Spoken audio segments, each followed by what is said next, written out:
Alhamdulillah, kita dipertemukan kembali oleh Allah Subhanahu wa taala di dalam majlisul ilm di masjid yang mubarak ini, Masjid Nurul Kautsar,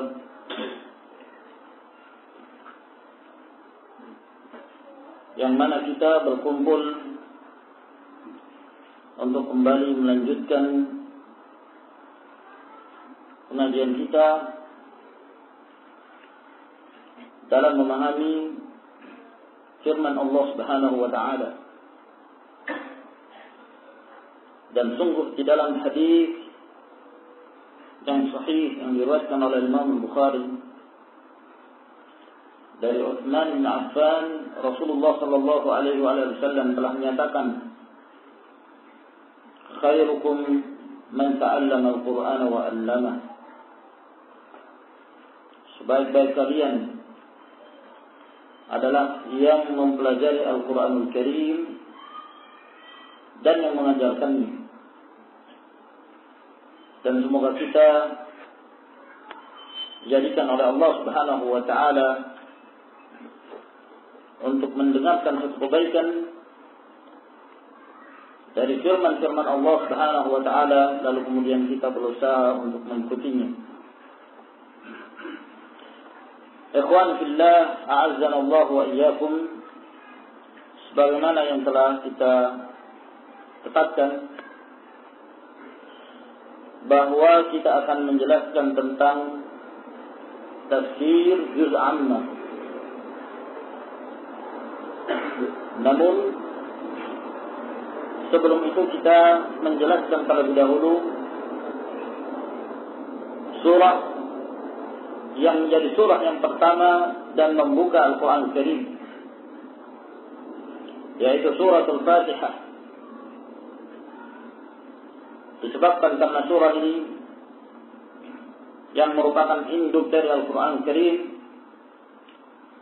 dan kita setiap kaum muslimin tatkala kita beribadah dan menegakkan salat, kita tidak terlepas untuk membaca surah yang mulia ini, membaca surah Al-Fatihah.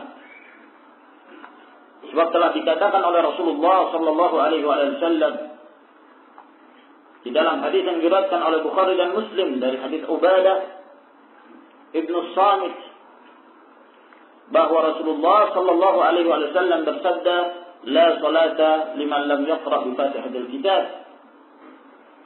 Tidak ada salat dan tidak sah salat seseorang yang tidak membaca surah Al-Fatihah. Sehingga sangat penting bagi kita kaum muslimin rahimahumullah, yang mungkin ada sebagian dari kaum muslimin yang belum memahami dengan benar kandungan yang terdapat di dalam surah Al-Fatihah. Apa makna-maknanya? Apa faedah-faedah yang terkandung di dalam surah ini? Apa hukum-hukum yang terkandung di dalam surah ini? Sehingga penting bagi kita untuk mempelajarinya terlebih dahulu sebelum kita memasuki surah-surah yang ada di juz yang 30 yang dikenal dengan atau surah juz amma. Ikhwan fiddin, a'azzakumullah, surah Al-Fatihah yang disebut juga dengan As-Sab'ul Mathani atau disebut juga dengan Ummul Quran atau disebut juga dengan Ummul Kitab. Sebagian para ulama ada yang menamakannya sebagai surah Al-Waqiyah. Ada lagi yang menyebutnya sebagai Asasul Quran, Al-Fatihah.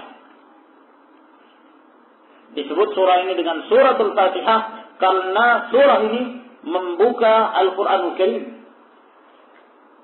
Para sahabat yang menuliskan mushaf Al-Quran Karim, mereka selalu memulai mushaf tersebut dengan mendahului surah Al-Fatihah sebelum menulis surah-surah yang lainnya. Demikian pula disebut dengan surah Al-Fatihah karena kaum muslimin tatkala mereka mengerjakan sholat, mereka tidak membaca surah yang lain kecuali setelah membaca suratul Fatihah. Ibaratnya seperti pembuka untuk membaca surah-surah yang lainnya. Dan disebut pula surah Al-Fatihah ini dengan As-Sab'ul Madani. Yang sebagian para ulama menjelaskan disebut dengan As-Sab'ul Madani karena ayat-ayat yang terdapat di dalam surah Al-Fatihah terdiri dari 7 ayat. Dan disebut dengan Al-Madani karena seringnya diulang-ulangi di dalam salat kita. Setiap rakaat kita senantiasa membaca surah Al-Fatihah pada setiap rakaat. Bahkan pada salatul jenazah demikian pula. Dianjurkan seorang untuk membaca surah Al-Fatihah. Maka ikhwan fillah azakumullah,